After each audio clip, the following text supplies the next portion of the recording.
বাংলাদেশের প্রেক্ষাপটে শিক্ষা ও স্বাস্থ্য খাতে বাজেট বরাদ্দ আন্তর্জাতিক মানদণ্ড অনুযায়ী বরাবরই পিছিয়ে। বিশ্লেষকরা বলছেন, নানা অনিয়ম ও দুর্নীতি এবং প্রশাসনিক অদক্ষতা আর সমন্বয়হীনতার অভাবেই এ দুই খাতে বাজেটে বরাদ্দকৃত অর্থ ঠিকমতো খরচ হয় না। তাই আগামী বাজেটে অর্থ বরাদ্দ বাড়ানোর পাশাপাশি খরচের সক্ষমতা বৃদ্ধির তাগিদ তাদের। আরাফাত ইসলামের রিপোর্ট। এই উচ্ছ্বাস অনাগত দিনের কাণ্ডারীদের ভালো ফলাফলের। শিক্ষায় যেখানে জাতির মেরুদণ্ড, সেখানে দেশের শিক্ষা খাতের চিত্র বরাবরই বিচিত্রতায় ভরা। শিক্ষায় বাজেট বরাদ্দের হিসেবে গত 5 বছরের বিশ্লেষণ বলছে, মোট বাজেটের মাত্র 12% বরাদ্দ হয়েছে এ খাতে। যদিও ইউনেস্কোর ঘোষণা অনুযায়ী বাজেটে শিক্ষা খাতে বরাদ্দ হওয়া উচিত জিডিপির 4 থেকে 6%। অথচ সময়ের সাথে দেশের বাজেটে ক্রমেই কমেছে শিক্ষা খাতে বরাদ্দ। শিক্ষা বাজেট নিয়ে কাজ করা এই অর্থনীতিবিদ মনে করেন, গবেষণা খাতে বাজেট বাড়ানোর পাশাপাশি শিক্ষার গুণগত মান বৃদ্ধি এবং কর্মমুখী শিক্ষার বিকল্প নেই। শিক্ষা খাতকে ঢেলে সাজানো কিন্তু খুবই জরুরি। আমরা অনেকদিন থেকে বলে আসছি যে সংখ্যাতাত্ত্বিক নয়, গুণগত শিক্ষার দিকে জোর দিতে হবে। একদম শুধুমাত্র শিক্ষার জন্য বাজেট দরকার।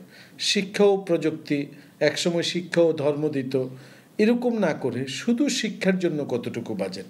গবেষণা খাতে যাতে বেশি পরিমাণে বরাদ্দ দেওয়া হয়, যতমুখী শিক্ষাই হোক না কেন, সেইগুলো যাতে একটা মিনিমাম স্ট্যান্ডার্ড আমরা বজায় রাখতে পারি এবং কিভাবে এই একাডেমিয়া ইন্ডাস্ট্রি যে লিঙ্কেজ, সেই জায়গাটা আমরা যাতে কাজে লাগাতে পারি।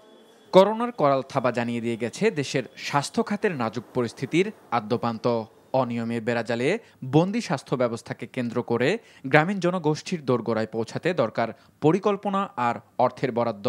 গবেষণা বলছে, সরকারি স্বাস্থ্যসেবা নিতে গিয়ে 48.7% পরিবার দুর্নীতির শিকার হচ্ছেন, যার ফলে প্রতি বছর 8 লাখেরও বেশি রোগী উন্নত চিকিৎসার জন্য বিদেশে পাড়ি জমাচ্ছে। বিশেষজ্ঞরা বলছেন, স্বাস্থ্য খাতে বরাদ্দকৃত বাজেটের একটা বড় অংশ খরচের বাইরে থেকে যায়। সিস্টেমিক ব্যারিয়ারগুলো আছে, সেই সিস্টেমিক ব্যারিয়ারগুলো মিনিস্ট্রির বাইরের আছে, স্বাস্থ্য মন্ত্রণালয়ের বাইরে যে মিনিস্ট্রিগুলো আছে, স্বাস্থ্যের সাথে রিলেটেড প্ল্যানিং কমিশন, এখানে এরা স্বাস্থ্যকে আলাদাভাবে না দেখার কারণে স্বাস্থ্যে বাজেট পায় না এবং সেটা খরচ করার একটা ব্যারিয়ার তৈরি হয়। এই খরচটা যদি ঠিকমতো করতে হয় তাহলে আমাদের public procurement act, public procurement rule যেটা আছে, সেই জায়গাটাতে আমাদের একটা বড় পরিবর্তন আনতে হবে। স্বাস্থ্যের বাজেটটা অন্তত 5% কাছাকাছি থাকে, যাতে আমরা বলতে পারি যে না, স্বাস্থ্যের বাজেট কমে নাই। স্বাস্থ্য ও শিক্ষা খাতে বরাদ্দ বৃদ্ধির পাশাপাশি গুরুত্বপূর্ণ এ দুটি খাতে সেবার নামে অনিয়ম বন্ধেরও দাবি অংশীজনদের। আরাফাত ইসলাম, এনটিভি নিউজ, ঢাকা।